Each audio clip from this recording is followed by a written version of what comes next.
Okay. My dad is Shia, my mom is Sunni. What were you following? I was raised both. I was mainly following Shia. My dad's Bori Muslim. I have a lot of Sunni friends, very into, try to be supportive, but I personally struggle with God, religion. I feel like it can be used very peacefully, and it does give people a lot of strength, but it's just another tool, just like anything else. Fitness, education, if you use it correctly, it makes you stronger, and if you do use it incorrectly, it can be. So I struggle personally that I just feel like it's a tool, but I don't truly believe in it. And I struggle with finding a actual belief in God. You don't believe in God, or you do believe in a God? So there was one argument I actually heard here that made me open to the idea that everything in the world is dependent on something, the trees, whatever. So how can we say that the world isn't dependent on an outer force? And that's where I believed, okay, maybe there's a higher power. So that opened up my ideas of it, but I still struggle with the idea of there. I'm okay with saying that there are people don't know. I'm okay with that. But that argument is pretty airtight if you think about it, because just like you very well and very succinctly you put it, which is that everything in the known universe is dependent. The universe itself is dependent. But something dependent, by definition, means is dependent on something else. And that something else, philosophically, definitionally, is a necessary existence. Because there's only three types of existence, right? An impossible existence, a dependent existence, and a necessary existence. Yeah? So either your impossible existence obviously is impossible, right? So either you're dependent or independent. So if we're all dependent, what are we dependent upon? So philosophers, whoever you go to, Aristotle, Plato, Leibniz, Descartes, all of them accepted that there was a transcendental being. Now what that transcendental being is where the discussion started from. What's transcendental? It just means something external to the universe. Yeah? So they had no issue believing that, whoever they were. Like Newton. When Newton came up with the theory of gravity, he didn't say, I don't need God anymore. Georges Lemaitre, when he formulated first the Big Bang Theory, he didn't say, I don't need God anymore. Charles Darwin, he said, even in my wildest fluctuations, I have never become atheist. So knowing forces and knowing things are brilliant, is fantastic, but it doesn't exclude the necessary existence or the independent existence. Are you with me so far, yeah? Yeah, I mean... Do you want to challenge it? I'd rather you challenged it and became satisfied rather than just accepted something half. It's a fact that I'm okay with saying that there could be and there couldn't be. But the fact that we have such a set way, and then Islam and all this thing, like we're so confident that this is the right way, why can't we say we don't know? Let's take a step at a time, because in any other field, when we say we don't know, it doesn't mean we just sit down and we wait for death to come. Yeah? Initially, Newtonian physics, that was something that was accepted as gospel. But people didn't say, in fact, Bertrand Russell said, that's it, we know about physics, we can move on now. But that wasn't enough. Einstein came afterwards and did a paradigm shift. Then quantum mechanics came and did another paradigm shift. We didn't know what dark matter, dark energy was. We thought we couldn't split the atom. There's a lot of things we didn't know, but scientific inquiry, logical inquiry, philosophical inquiry is something that is natural. It's healthy for our existence. I don't know is good if you say, I don't know at this moment in time. That's fine. But to merely say, I don't know, it's a very lazy response that, not yourself, but certain people, because you wouldn't be here if you know what I mean, you believed in that. But there are other people that rest on that and then go about their life, which I think is a very lazy way of living. If scientists worked like that, no science would be done. Geologists work like that, no geography would be done. So I don't know at this moment, or I don't know with my level of intellect is fine. And that means a person's open to hearing and understanding and learning. But to then use that as an excuse to wipe everything out, I think that's disingenuous. So that's absolutely fine. But what I'm saying is that Descartes, when he was becoming very, you know what, forget everything, let's break everything down to the basics. The basics is, for us to even have a conversation, you have to believe in existence, right? You exist. I exist. Now that's where things start from. How many other types of existences are there? Now, if you look at, say, the contingency argument or modal logic, yeah? If I stick with modal logic, you've got the impossible existence, you've got contingent existence, and then you've got necessary existence. Yeah, modal logic is a field in itself, yeah, the field of logic. Yeah, and in there it's an objective science, non-religious based, yeah. They say that these are three existences. So bearing this thing in mind now, using deductive reasoning, who are human beings, it's not going to change tomorrow that we're independent, right? Because it's a fact that we are absolutely 100% dependent. Dependent upon what? Our oxygen, heat, light, the sun, trees, food. Are they dependent? 100% they are dependent. What are they dependent upon? Is that thing dependent? You continue. There are only two options. Either it goes on for infinity, or there is an end to that chain logically and rationally because the fact that we exist. If I was to throw this microphone on the floor, but I have to ask his permission. He has to ask his permission. He has to ask his permission. If it goes on for infinity, the permission asking, will I ever get to throw the mic? The mere fact that if the mic gets thrown, that implies the chain ended somewhere, right? Yeah, logically, rationally. Because if the criteria is for me to throw it, I have to ask permission. Similarly, for something to be dependent and exist, there has to be an end to that chain, because the dependent thing has to rely on something. So if religion was At the moment, today, I'm not going after religion. I'm if God was scaffolding. created today, I'm scaffolding because at the moment we're not discussing God. We're discussing a foundation, yeah, dependency. dependency and necessity. Yeah. So, does that make sense to you logically and rationally? Fantastic. Now you can ask that question, and I'll see if it fits, and then we'll. If God was introduced today in this day and age, do you think it would still be widely accepted, or is it accepted because it's been passed on for so long? That argument, just the basic kind of understanding of history, you realize that Islam as we know it today, although we don't believe this, but it started according to, like, sociologically, they say 1400 years ago with the Prophet Muhammad, peace be upon him. But before that, there was no Islam. But do you see, it was still accepted. Before that, we believe that obviously Jesus was there and Jesus was a Muslim, etc. But Islam wasn't there. And before that, the Jews ethnically. So that argument doesn't necessarily work, because there has been a point in time where certain beliefs have begun to some level. And I would even argue that in a country in which there is no religion, for example, if you're looking at communist USSR, where religion was suppressed, completely suppressed. Yeah, that mosques and madrasas had to go underground. You know, Pol Pot, Mao Zedong, USSR, Lenin and all these guys, they hated religion. But despite that, religion still continued. And with the fall of the USSR, it then went up again. Why? Well, you've got researchers like Justin Barrett of the University of Oxford. He says that he's concluded a Oxford study in which he says we have an innate disposition in believing in a God. Yeah? And there are other studies done like Olivera Petrovich and all of these guys. You can check these in your own time. Innate, something within us, a yearning of sorts of believing. Why? Because definitionally, logically, philosophically, there has to be an end to that chain. Why does there have to be an end to the chain? Because Why can't we just exist? Because the other alternative, if you remember, was an infinite regress, that it continues for infinity. Yeah. Why does there need to be an answer, or we force an answer on it?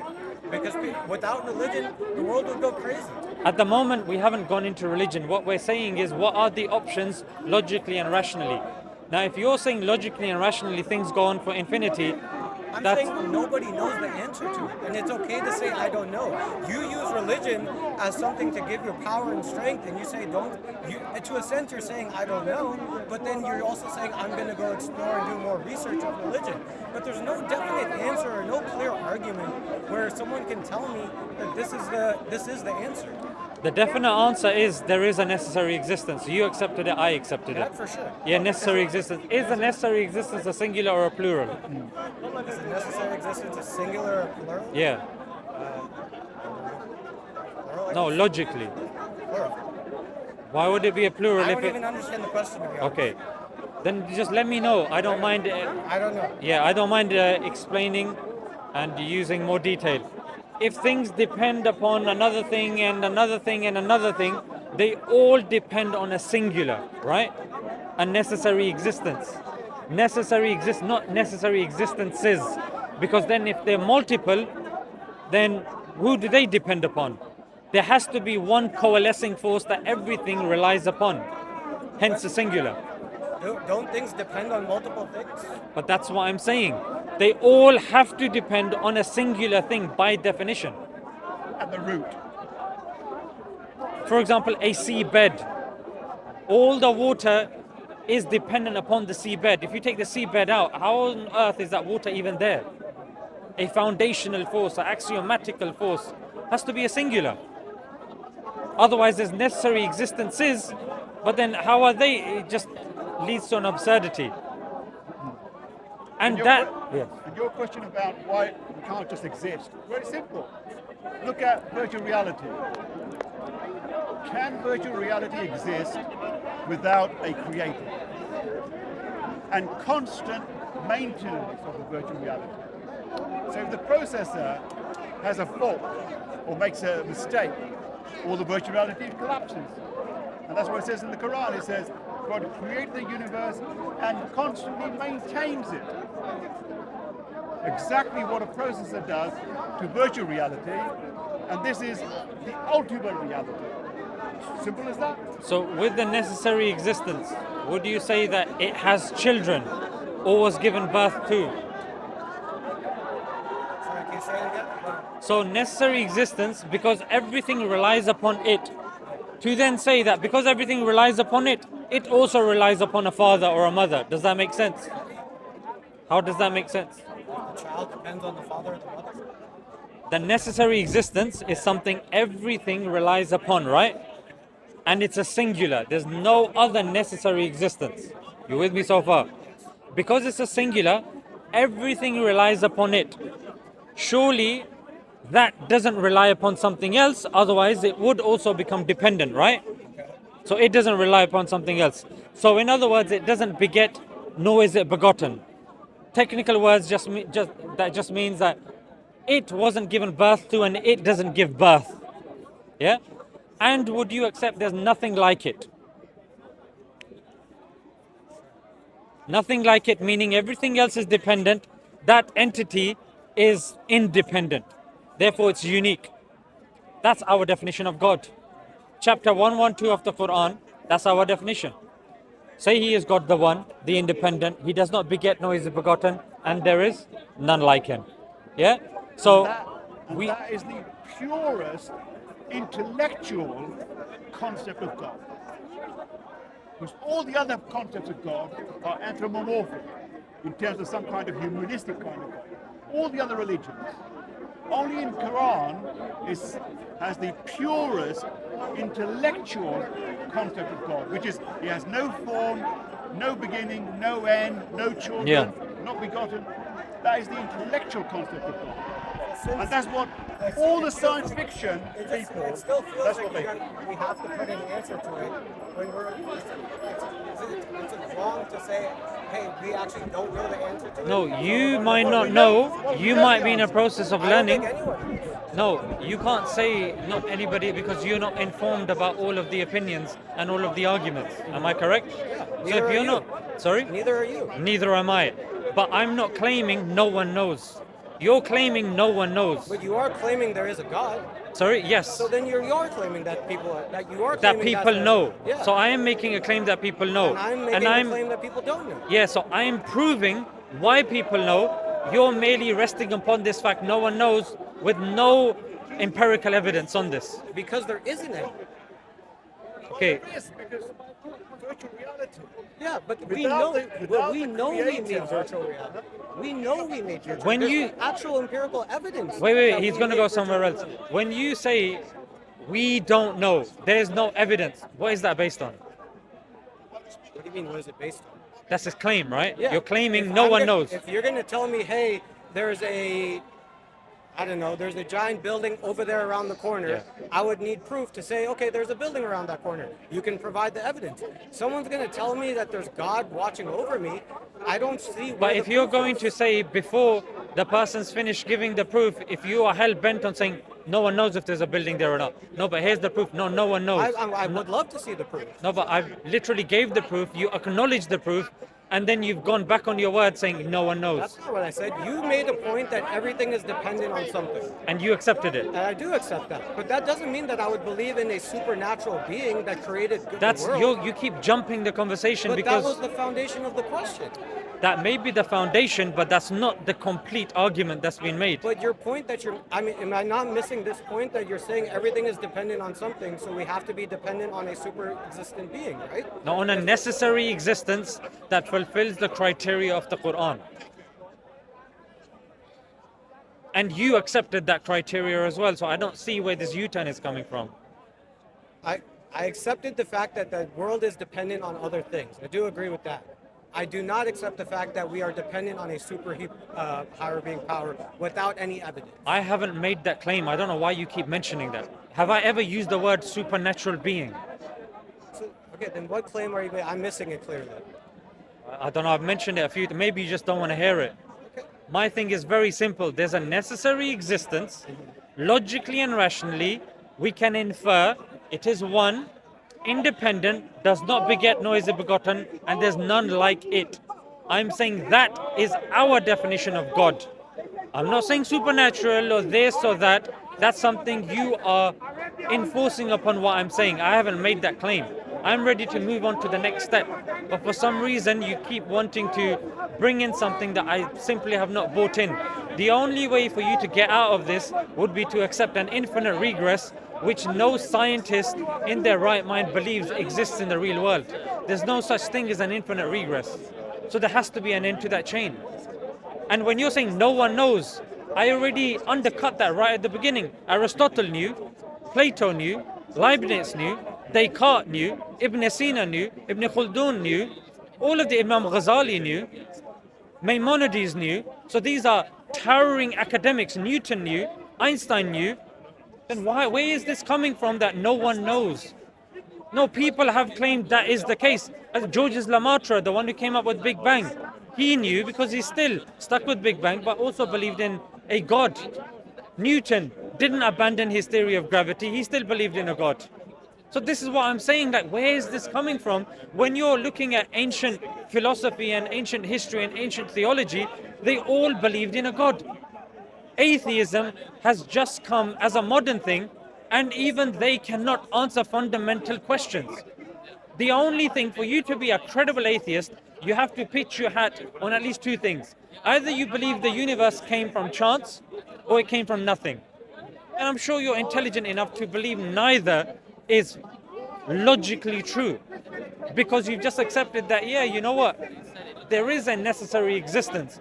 You could say, I just don't know what it is. Can you provide your evidence? That's logical. But for you to say no one knows, no, but why are people saying they know? Bro, it's like you're completely missing the point. I feel like that was actually my original point, was saying that I don't think anybody knows, but they have their own evidence of how we got here. I'm But- not saying that. I don't think the second point was what I was trying to get at. And What if was I the did, second point? What you just said, that saying I don't know and then just walking away. I'm saying that I don't think That's people- good then. Yeah, I'm with you. If you're now, because in science is based on several principles, yeah? Induction, abduction, etc. Abduction is the inference to the best explanation. This is something used by even crime scene experts. They come to the crime scene, they don't see the crime scene taking place, but using the evidence that's there, they construct an image based on inference to the best explanation, and probabilistically they say the inference to the best explanation is this person is the murderer. 100% agree with it. That's the argument being made. And I agree with it. Philosophically, rationally. Another example. Say you looked at, say, Mars through a telescope and you saw straight lines. What would be your inference? I saw straight lines. Straight lines, perfectly straight lines, canals on Mars through a telescope. What would be your inference? That something existed. That something existed. That there's some intelligence which created those straight No, lines. that something existed. That's all. Yeah, I exactly. I wouldn't say intelligence So one created it. intelligence can recognize another intelligence through inference. So the first astronomers 100 years ago in Europe, they had very basic primitive telescopes, and they looked at Mars, and they saw straight lines, and they said, called them canals. And they thought, oh right, there's intelligence on Mars. So that's Yeah. one intelligence recognizing another intelligence Yeah. through inference, I'll- just a straight line. I'll Because give in you an example, nature- yeah? because in nature, I'll give you an example. We don't see straight lines. You know the logical method. Logical method. Yeah, like syllogisms, like if A then B, A therefore B. Yeah. Science uses logic, but can't prove logic. Science uses maths, cannot prove maths, and does not claim to prove maths. So these are things that we don't see, but science accepts through inference. Yeah? Yeah, inference. So when it comes to similar things, even the existence of the outside world, this simply cannot be proven by science. But you do not go about your world thinking that cup doesn't exist. Because at the beginning I asked you about existence, you said it exists, I exist. However, if you look in the Problems of Philosophy by Bertrand Russell, there's an entire chapter, and this is a very fundamental treatise for people that are learning. And that pretty much says that our senses, technically, like, you know, if I'm looking at this, it's literally light reflecting off this and going into my eyes and going and turning into electrical signals being interpreted by my brain. I'm not actually experiencing this. Yeah, so even the existence of the outside world is an inference. So I'm saying just like we have an inference to the outside world, mathematics, logical method, similarly, we can also have an inference to how we got here, why we're here. Yeah, now science doesn't claim to answer those questions because it believes in assumptions that outlies the supernatural. So we are left to metaphysics, philosophy, logic, testimony, and that's what we look at. And there is great deal of evidence. Yeah, like I've shown you, and you said it's rational. It's logical to believe in a necessary existence as opposed to us believing, oh, we go on forever. Now the question is, the brothers made the point, which is, we don't believe that this being is in this world in a dependent sense. For example, certain beliefs will believe God came as an avatar, God came in the form of a human being, or God is the tree, or a being with one head and this body and this and that. That would mean that that being is dependent. If it's dependent, it's no longer God. So this fundamental argument that you said makes sense to you, and it is a very good argument, it's called the contingency argument. It's something that distinguishes the Muslims from, say, Hindus or from Christians, because they believe that their God is dependent and independent at the same time, i.e. a logical contradiction. They believe that the God is a contradiction. And what we say is, in God in his essence has to be logically determined. Yeah, that you should be able to logically deduce if there is a God or not. It should not violate the integral laws of logic.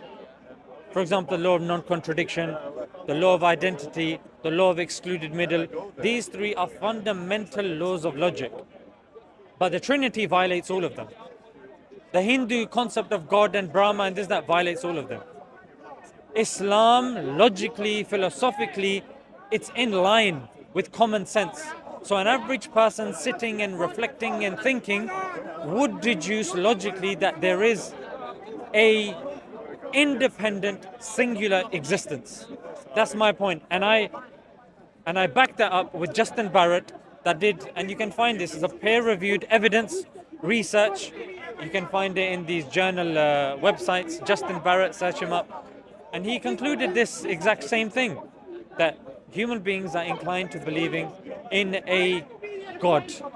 Yeah, so this is in us. Even if you look at the principle of sufficient reason by Leibniz, if I was to summarize it, it just means every cause has an effect. Yeah? I'm sure you will accept this. Every cause has an every cause has an effect. There is nothing in our world, all the universe that we know, that there is a effect without a cause in our universe. Yeah.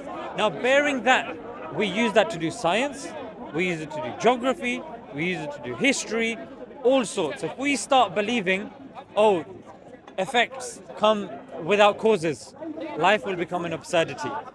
If we start believing contradictions, life will become an absurdity.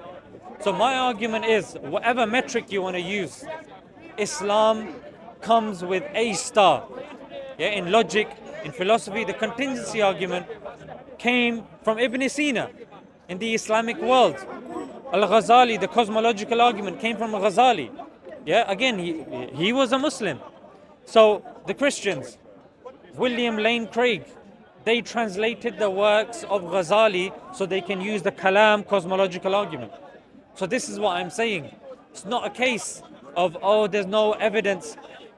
What is the evidence that you're talking about? The physical, empirical evidence? Well, you're not going to see God. Just like you're not going to see a crime scene. Just like if you see feces on the floor, you can infer to a high degree of accuracy there was probably a dog that went past or a really badly behaved human being. Yeah, for you to say that that used to be once upon a time a unicorn that was tap dancing to Scottish music is absurd. So for us to say, you tell me what makes the most sense, that when you see all of the design, that there is a designer, or over billions and billions of years, all of these things happen to come together in some weirdly supernatural way, and we just come over billions and billions of years. What makes most sense?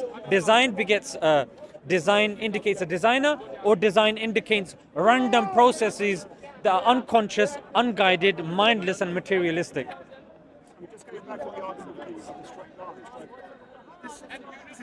Brother, let him just answer. I want to see what he's going to say. I like the point you made about the design.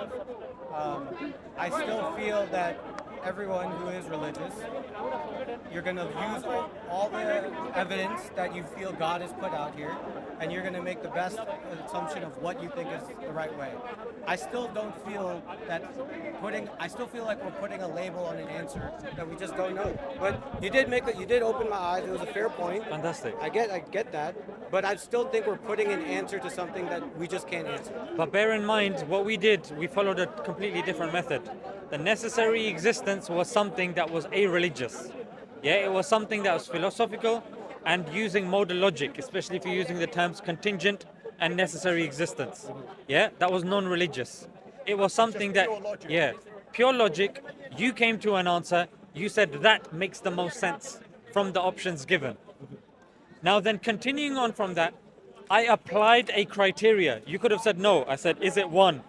Is it independent? Does not beget, nor is it begotten, and there's none like it. You took the 4 steps, you analyzed them, and you said, yeah, makes sense. Thereafter, I told you, you know what? This is our criteria of God. I I didn't put it in there. I didn't use a Darren Brown trick that I'm putting some suggestions. None of that. I let you come to your own conclusion. Now, if I was to use, for example, no, this necessary existence, my friend, is actually triune. It's three persons in one nature, and it's one, but it's three, but it's also one, by the way.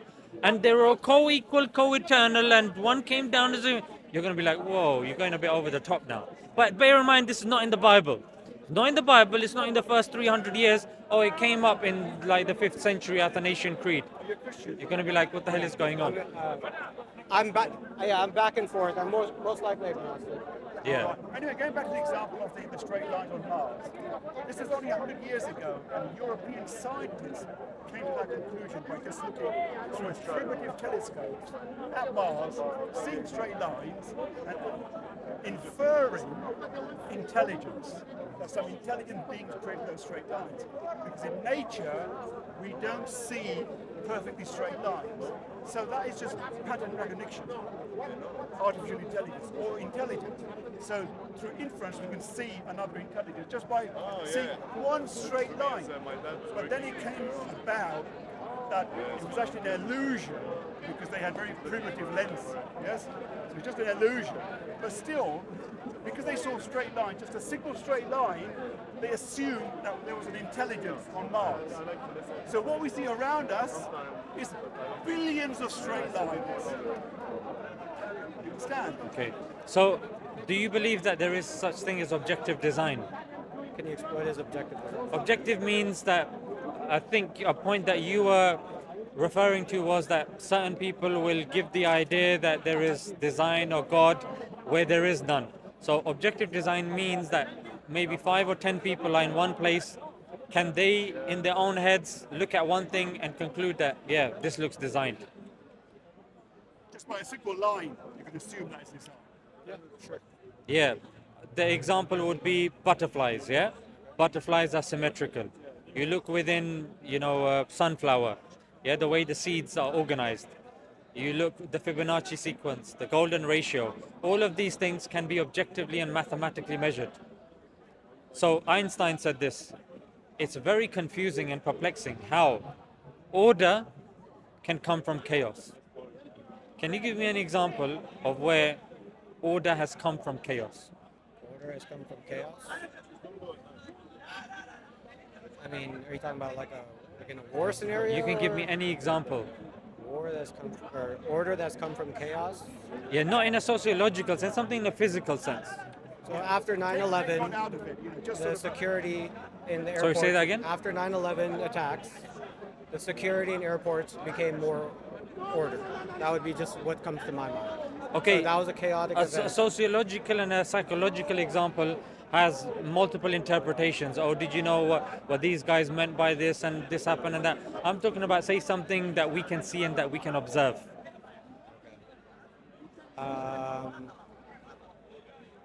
Give me an example. There is none. There is none? There's none. Normally, Like when explosions happen, when things blow up or things happen, it causes destruction. That's why even Einstein was perplexed. And he was saying that this is the thing that's the most confusing thing. That something that's supposed to be inherently, all over the place, chaotic, chaos comes from it. What's brought about this order? Surely there must be an order giver. Because anytime you see design, it's indicative of a designer. You'll walk down the street, you'll see something that indicates design. You won't say like maybe a book. If you walk down the desert and you see a dictionary, no one in their right mind is going to conclude that those words came over billions and billions of years. Your mind immediately goes, there's so much information there has to be an information giver. Similarly, your DNA has much more information than a dictionary, than anything else that we know of. Where did this information come from? I mean, I wouldn't say from God. Would you say the inference that the best explanation is from somebody that has that information to give? Or you could go and learn it yourself as well. You can't learn DNA. How are you going to learn DNA yourself? I thought you were talking about the information that I accumulated. No. DNA is not information you've accumulated. DNA, as soon as you're born, that's coded into your body. Yeah? Now that information is there, And where did that information of the DNA come from? The only rational, sometimes people say, oh, randomly. That's not a rational answer. When you see information, you don't conclude that information came randomly.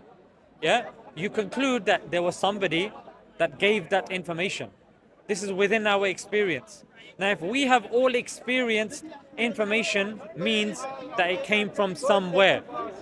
Oh, no, but the scientists will have you believe, or these people will have you believe, no, it was completely random. Can you give me an example of a great deal of information that came randomly? No. And that actually takes a lot of faith. What's actually more simpler to understand is information means an information giver. Cause implies effect, implies cause. These are more logical and understandable, and these things have been going on since we can remember. This notion that all of this comes down to an explosion, and this explosion caused everything, that's not logical. For example, say DNA, we're talking about DNA. Believing in something that doesn't give empirical evidence to me, where you follow your way of life, to me is not also logical. So I'm okay with you. I'm okay. I love the point that you made, that everything that you've given is this is the best route to our success. But for me personally, to dedicate my life to something that doesn't have empirical evidence, even though you made logical points, just to me is more like I find that more crazy. Let me ask you something. Why is empirical evidence the standard? Because I wouldn't. That's how I would believe anything in this world. Okay. I wouldn't. If someone made an accusation about you, I would need proof about it. Empirical evidence, right? Here's something. You know, let me just, because we're going to go, yeah? We're going to go. Then you can speak to him afterwards. When it comes to, I gave the example of logic. Yeah, is there empirical evidence for logic? Is there empirical evidence? Can you measure logic under a microscope? Oh, there's logic. Oh, okay, this running around now. No, it's like love, No, right? yeah. Mathematics. Yeah. Can you measure it under a microscope using the scientific method? But do you believe in both of them? If someone were to do it, yes. You believe in maths, right? Yes, of You course. believe in logic. Yes.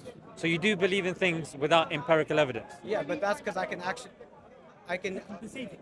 Yes. There's an actual. It's not the same argument as a. Can as you God. perceive numbers? Can I perceive numbers? What do you mean by that? Exactly that. Can you show me one? If I write it down, yeah, I could show it. No, but that's not the number one. That's your expression of one. Okay. You can't see one. You can't say 1 times 1 is 2. You can't see that. It's an abstract. It's an abstract field. Okay. It's an abstract concept, which science 100% accepts, but you can't see it. You can't measure it empirically. There's another example. Do you see? So 1 second, brother. So when it comes to empiricism, what I'm saying is that's not an accurate yardstick for us to measure it. Yeah? Science and many people will go about their lives not seeing the core of the earth, not ever visiting China, seeing pictures and seeing all this sort of stuff, and they will accept it, no problem. But what I'm saying is that based upon the effect of something, inferring that there's a cause, we do this all the time. We see feces on the floor. You don't have to see a dog or a human being to conclude that the dog or human being was there. You touch it. If you're Bear Grylls, you will touch it. You'll do all sorts of. This was hot. This has this thing in there or that thing in there. But I would be able to prove what animal it came from. Fantastic. So you will prove based upon Evidence. the effect of it, right? The evidence. You will The infer. evidence. That's poop on the floor. Right. I'm gonna go to a DNA test, whatever. I'm gonna see where it came from, and that's my evidence. Right. I can't do that with There's God. some empirical evidence. You need. I know, that's my problem. No, I'm saying that's my problem. You need ribosomes to make ribosomes. What are ribosomes? Ribosomes are small machines in every single living cell which uses DNA to make proteins.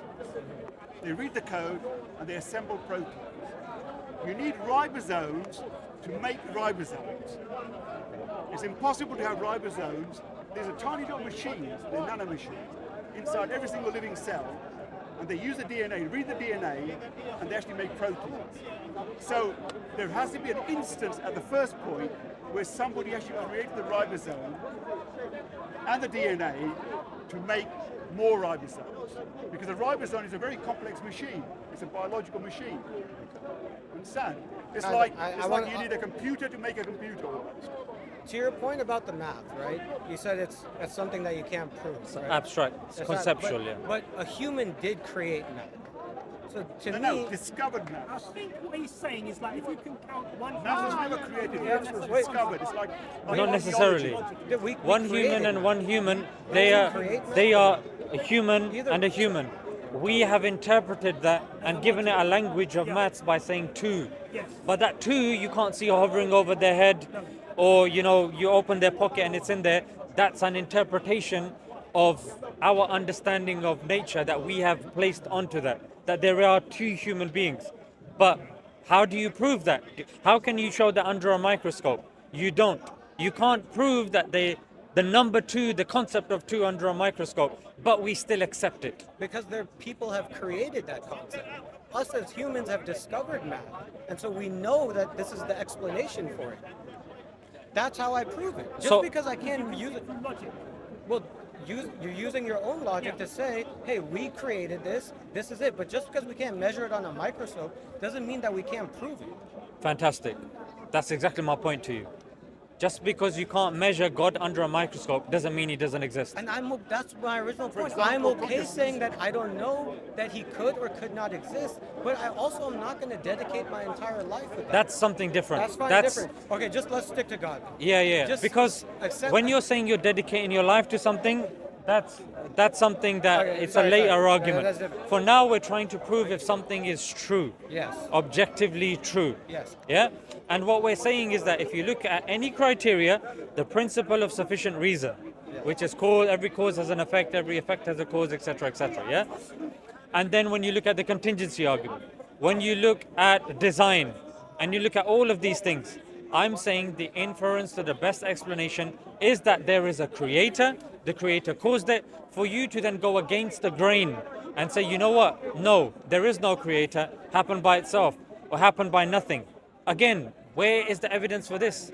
There's no evidence for this. That things just happen by nothing, or it happened by chance. These things are, again, it's shot in the dark. People just desperately proving certain things. So Now, you're- whether you... But you're saying that I'm saying that there isn't. I'm just saying it is hard for me to accept the fact that it's okay to say that we don't know the actual answer to it, and based off your logic, that's your answer. Yeah, and But this I'm is... not saying that you're wrong. Yeah. But you saying you don't know... I'm okay with everyone saying that they don't know the answer to it, and they're using the right, whatever religion makes sense to them. And if it makes you stronger, by all means do it.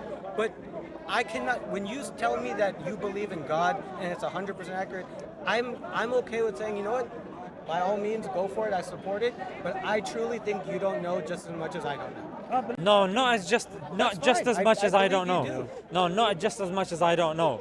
Because your I don't know is completely foundationless. It's not a position in Yeah. and of itself. And I've been speaking for half an hour, giving you position after position, evidence after evidence. So my I don't know is not the I don't know that you're saying, because I'm saying the inference to the best explanation. You're just saying I don't know. There's no inference there, there's no evidence there, there's no foundation there. I would even say when you're saying, when you went on to the moral aspect, I wouldn't want to dedicate my life, I think it's mostly emotional. I haven't seen any convincing evidence that you put to say, you know what, there is no God. For you to say, I don't know, that's fine, I've got no issue. But you could say, you know what, the inference to the best explanation is that most likely there's a God. Yeah, like what you've said makes sense. Most likely there is a God. However, I'm lacking with X, Y, Z, and then we can direct the conversation a bit more. 100% agree with that. So- I'll do my research on that part, and next time I come to London, I'll talk to you some more. Fantastic. Thank you so brother. much. No, my pleasure. Los Angeles.